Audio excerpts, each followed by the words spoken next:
En 1827 se lleva a cabo en París una nueva edición del Salón de la Academia de Bellas Artes, y la oposición de dos movimientos, encarnados por los pintores Jean-Auguste Dominique Ingres y Eugène Delacroix, se consolida a través de dos obras legendarias: La apoteosis de Homero, una obra maestra del estilo neoclásico, y La muerte de Sardanápalo, un manifiesto del movimiento romántico. Inspirada en gran parte en la escuela de Atenas de Rafael, La apoteosis de Homero presenta al poeta frente a un templo griego, majestuosamente sentado en un trono, con la Ilíada y la Odisea a sus pies. Una verdadera profesión de fe clásica, cuya simetría y precisión de trazo contrastan claramente con La muerte de Sardanápalo, que abandona las convenciones formales y temáticas de la época para presentar a un legendario rey de Asiria, asediado por sus enemigos, mientras espera una muerte segura y decide suicidarse con sus esclavos y favoritos.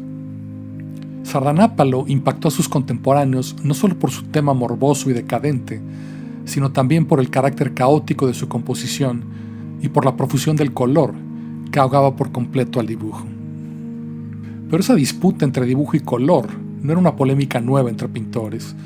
En el siglo XVII, por ejemplo, el trazo riguroso de Miguel Ángel contrastaba claramente con la energía colorida de Tiziano en Italia y el trazo de Poussin con la pincelada de Rubens en Francia. Pero en 1830, la supremacía del arte pictórico parecía ser cuestionada con más fuerza que nunca, no por la línea de Ingres o la estética colorista de Delacroix, sino por la invención de la fotografía. Una tecnología que acabaría de golpe con la tradición de ese arte europeo, liberándolo para siempre de la pretensión de verosimilitud que justificó su existencia hasta entonces. Pero ¿era Ingres realmente el dibujante clásico que sus contemporáneos veían en él, y Delacroix el libro romántico que desdeñaba esa tradición? La pintura de ambos desmiente esas simples consideraciones, y al observarla con detenimiento, es fácil comprobar que ambos tienen más puntos en común que diferencias, a pesar de los 20 años de edad que Ingres le llevaba a Delacroix. El primer punto en común son las anatomías imposibles que ambos emplearon y que fueron creadas para satisfacer las reglas de sus retratos, que son en realidad invenciones. Con la gran odalisca, Ingres rompió con las proporciones clásicas y no dudó en modificar las dimensiones reales del cuerpo, alargando el torso de su modelo con vértebras adicionales para subordinar la anatomía femenina a la expresión irreal que deseaba dar a su obra. En sus hombros redondos, muchas veces no encontramos una unión lógica con los brazos, y sus espaldas desnudas parecen más bien líneas curvas, abstractas y musicales, y los dedos meros tentáculos de calamar, como sucede en el retrato de Madame de Moitessier, donde vemos una mano que será incapaz de cerrarse, y un fabuloso vestido de estampado floral que Ingres tardó 12 años en terminar y que es claramente un precursor de los paisajes impresionistas que empezarían a pintarse más de 5 décadas después.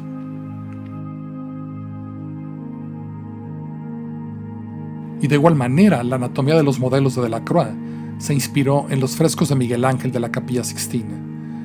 un universo estético en el que el cuerpo humano es exaltado a través de poderosas permutaciones de la figura femenina, concebidas a partir de modelos masculinos. Un juego de ambigüedades formales que fascinaba a Delacroix y que encontró su expresión más lograda en La libertad guiando al pueblo,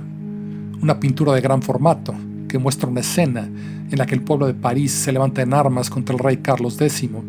y cuya alegoría femenina acabaría convirtiéndose en el icono de la nación francesa, siendo empleada desde entonces en su moneda y documentos oficiales. Los rostros femeninos eran algunas de las más extrañas criaturas de la imaginación de Ingres, cabezas ovoidales de simetría perfecta que dan la impresión de pertenecer a una raza alienígena de mirada estrábica. Y el fantasma de Rafael aparece en muchos de sus trabajos de maneras inesperadas, por ejemplo en el retrato de Caroline Rivière, que imita el gesto y la postura de la Fornarina,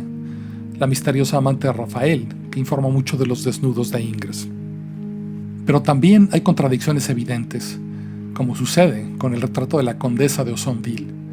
para el que Ingres se apoyó en el famoso retrato de Madame de Pompadour,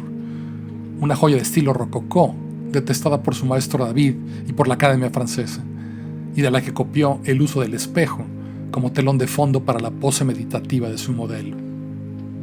A Picasso le encantaba imaginar a sus parejas y amantes a través de las modelos de Ingres, y esa obsesión continuó incluso en sus etapas más abstractas, en la que la profesión de telas, chales, tapices y joyería de los retratos se transformaría en exuberantes colecciones de retazos cubistas. Por otro lado, Cézanne decía que Delacroix tenía la paleta de colores más hermosa de Francia y que todos pintaban con su lenguaje, ya que su estética abordaba todo como si se tratase simplemente de colores. La manera más simple de expresar esta noción es observando el círculo de colores dibujado por Léon Mérimée en 1830 y que Delacroix conocía. En él vemos opuestos a los tres colores primarios, rojo, amarillo y azul, los tres colores mezclados o secundarios, el morado, verde y naranja. Para Delacroix, los colores forman parejas complementarias que se amplifican mutuamente cuando son colocados uno al lado del otro. En Sardanápalo es fácil apreciar cómo usó parejas complementarias para producir ricos contrastes. Por ejemplo, con las dos grandes manchas luminosas que forman los dos principales cuerpos femeninos y que ofrecen el mismo esplendor de las grandes realizaciones de Rubens. Pero Delacroix no era siempre consistente. En el torso de esas figuras introdujo también colores secundarios, naranjas y morados, y en menor grado verdes, sobre los colores de la piel, para dotarlos de variedad, como si esos colores secundarios fuesen reflejos de algún tipo.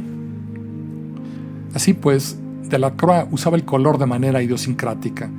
empleando una técnica que él llamaba flottage, continuamente entrelazando colores a lo largo de sus lienzos, y su efecto sobre generaciones posteriores de artistas no ha dejado de crecer, ya que les mostró cómo unir colores superponiéndolos directamente sobre el lienzo, en lugar de mezclarlos previamente sobre una paleta. Esta práctica consciente y calculada de fragmentación cromática llegaría a su cenit 50 años después con los impresionistas y el puntillismo de Seurat. Las reflexiones de Delacroix en torno al color nunca fueron reunidas para componer una doctrina de teoría y práctica cromática, pero en sus diarios nos dejó una dispersa colección de observaciones sobre el contraste de tonos, los reflejos, la coloración de las sombras y algunos fenómenos naturales como el arco iris y los colores espectrales que se generan por la difracción de la luz. Una de las ideas más modernas que Delacroix escribió en sus diarios reza así: me he dicho cientos de veces que la pintura, esa cosa material que llamamos pintura, no es más que un pretexto, un puente entre la mente del pintor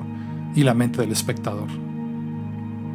Ingres y Delacroix dejaron una profunda huella en la historia del arte y son, en muchos sentidos, los precursores de la modernidad pictórica que estallaría a finales de ese siglo con Cézanne, Gauguin y Van Gogh,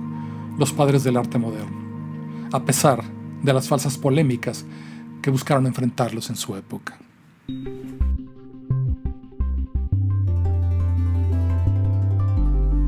Primer video de contexto sobre pintura, otra de las pasiones que me han movido durante décadas a visitar museos, leer biografías y buscar inspiración, ¿sí? Específicamente los cuadernos de Delacroix de los viajes a Marruecos me han parecido una fuente permanente de inspiración. Ahí hay un puente con Le Corbusier, arquitecto francés que también en esa época, cuando Argel era colonia, viajó mucho a Argel y dibujaba proyectos, utopías. Cada vez que iba a Argel, Le Corbusier proponía utopías cada vez más desaforadas y fantásticas, y siempre en mi imaginación siempre las emparentaba con estos cuadernos de Delacroix, en los que hay sobre todo observaciones sociales, observa los mercados, los animales, pero también la luz, que eso es lo que obsesionaba Le Corbusier como arquitecto, ¿no? Ese juego sabio de luz y sombras. Entonces, pues la pintura y las reflexiones en torno a la pintura me parecen indispensables para la arquitectura y para el cine, y creo que Delacroix e Ingres son son figuras portentosas del siglo XIX, que justamente en ese momento clave de los albores de la fotografía ya se vislumbra en lo que se va a convertir el arte de la pintura. Entonces es importante conocerlos y visitarlos. Los invito de veras a a estudiar a estos artistas que son fenomenales. Espero dejarles esas curiosidades y los invito a que se suscriban al canal, compartan los videos, denle like para que el algoritmo recomiende más a este canal y nos vemos pronto en el siguiente contexto.